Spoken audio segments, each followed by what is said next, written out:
मुल्क की मारूफ तंजीम all India Milli council Bengaluru में योम तासीस मनाने जा रही है। 28 नवंबर को कारवान इत्तेहाद और जश्न योम तासीस मनाया जा रहा है।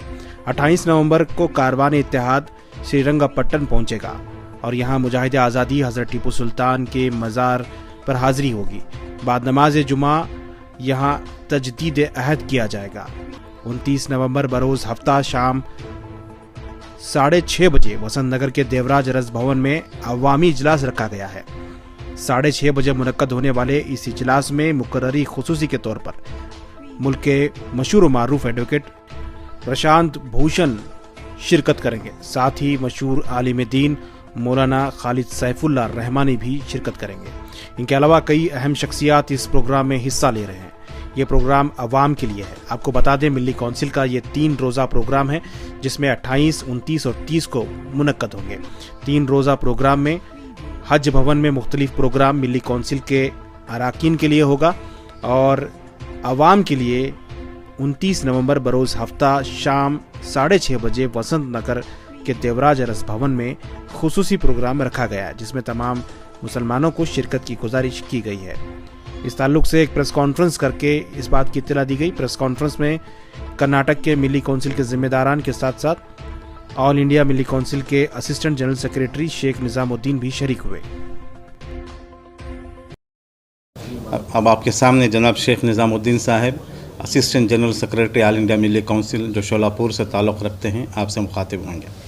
जी, आज की प्रेस कॉन्फ्रेंस पहले तो शुक्रिया आपका बहुत बहुत, और हमें बड़ी खुशी हो रही ये बताने में कि ऑल इंडिया मिली काउंसिल यौम तासीसी मनाने जा रही है और उसकी शुरुआत हम जुमा के दिन कर रहे हैं। यहाँ से कारवां की शक्ल में हम जाएंगे श्रीरंगपट्टनम। जुमा है, जुमा की नमाज भी वहाँ होगी, खुतबात होंगे और एक नए अहद के साथ में मिली काउंसिल का कारवां जो है वहाँ से शुरू होगा वापस बेंगलोर में सनीचर के रोज़ एक अवामी जलसा है। और वो जलसे की खुसूसियत ये है कि 2 एंगल पर हम फोकस कर रहे हैं। एक तो हमारे हिंदुस्तान की अदलिया और उसका तरीक़ेकार, और बिलखुसूस माइनॉरिटीज़ के लिए जो तरीक़ा है या जो अख्तियार किया है अदलिया ने, उस पर मरकज़ी हुकूमत और अदलिया भी। और दूसरा जो है वो कीनोट रहेगा, वो हमारी तहरीके तंजीमें जो काम कर रही हैं। ऑब्जेक्टिव्स हमारे सेम हैं, हमारे मसाइल सेम हैं, मगर हमारे अप्रोचेस अलग अलग हैं। मिली काउंसिल वाहिद एक प्लेटफॉर्म है जहाँ पर मुख्तलिफ़ तंजीमें उसमें शामिल हैं, उनकी क़यादतें शामिल हैं, उनके एक्सपर्टीज़ शामिल हैं, उनके पोटेंशियल शामिल हैं। और जब से इसका इंसेप्शन हुआ और आज तक का सफ़र जो रहा, हम इसी बुनियाद पर यूनिटी के लिए हम नारा देते हैं। मुत्तहिद होकर चलना है, हमें इत्तफ़ाक़ राय से काम करना है। और मसले हमारे तो ज़रूर हैं, माइनॉरिटीज़ के लिए बहुत संगीन मसले खड़े किए गए हैं, मगर साथ साथ हमारी जो हिंदुस्तान की अवाम है और बिलखुसूस जो पिछड़े हैं, मार्जिनलाइज कम्युनिटी है, दलित है, उनके लिए भी बहुत बड़े पैमाने पर मसाइल खड़े किए गए। और मिली काउंसिल मुसलमानों के हुकूक़ की तो बात ज़रूर करती है, मगर साथ ही साथ हिंदुस्तान के वो पसमानदा तबकात, वो मार्जिनलाइज क्लास, उनके दस्तूरी हुकूक़ के लिए भी बात करती है और अपना वो कोशां हैं उस तरफ से। और यहाँ से वही नारा जाएगा जो अवामी जलसे में हमने ख़ास तौर पर जो है बुलाया है, जो स्पीकर्स हैं उसमें एक नाम तो मैं बताना चाहूँगा, वो प्रशांत भूषण साहब जो एक सीनियर एडवोकेट हैं, सुप्रीम कोर्ट के एक्टिविस्ट भी हैं, और उन्हीं को ये, उनसे बेहतर कौन होता है ये सब्जेक्ट पर बात करने वाला। फिर साथ में खालिद सैफुल्लाह रहमानी हज़रत वो भी रहेंगे जो नायब सदर भी हैं मिली काउंसिल के।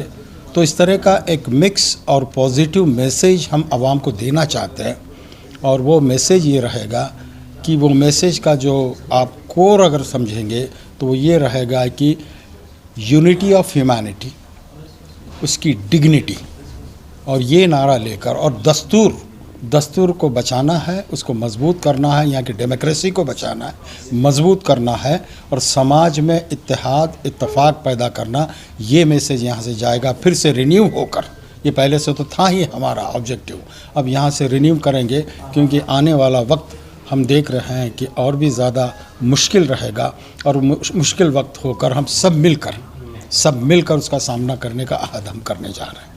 तो कहाँ प्रोग्राम होगा, टाइमिंग क्या है, कितने दिन तक? ये प्रोग्राम जो है अवामी जलसा जो होगा देवराज अर्स ऑडिटोरियम में होगा, जो पब्लिक के लिए ओपन है। 6 बजे से रहेगा वो, और टाइम तो 6 से 9:30 का दिया गया है, मगर आप तो समझ सकते हैं। हाँ, और MPs भी रहेंगे, पॉलिटिकल पार्टीज़ के, मुख्तलिफ़ पार्टीज़ के MPs को हमने बुलाया है।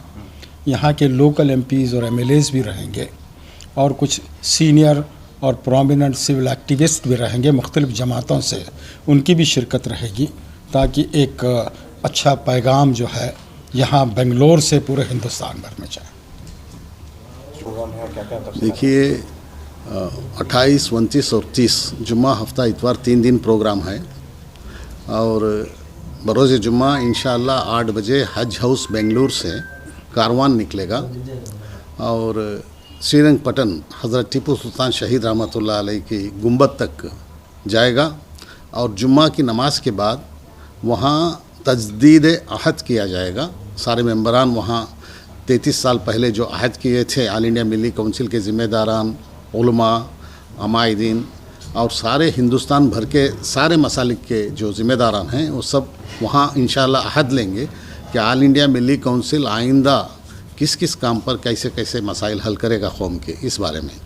और उसके बाद फिर वापसी होगी, और बरोज़ हफ्ता 10 बजे से अराकीन मजलिस, हमारे ऑल इंडिया मिली काउंसिल के अराकीन के कई मीटिंग्स होंगी, और शाम में 6 बजे के बाद से देवराज अर्स भवन में अवामी जलसा मुनाक़िद है, जिसमें पूरे हिंदुस्तान भर के सुप्रीम कोर्ट के एडवोकेट्स और दीगर उलमा और ज़िम्मेदारान ऑल इंडिया मिली काउंसिल तशरीफ़ लाएंगे। इंशाअल्लाह आज के दौर के मसाइल मुसलमानों पर थोपे जा रहे हैं या मसाइल में फंसाया जा रहा है, उन सब पर रोशनी डाली जाएगी। और चूँकि ऑल इंडिया मिली काउंसिल सारे मसालिक का एक मुतहदा प्लेटफॉर्म है, इस प्लेटफॉर्म के की जानिब से उन मसाइल पर क्या क्या किया जाएगा उस पर भी रोशनी डाली जाएगी इंशाअल्लाह।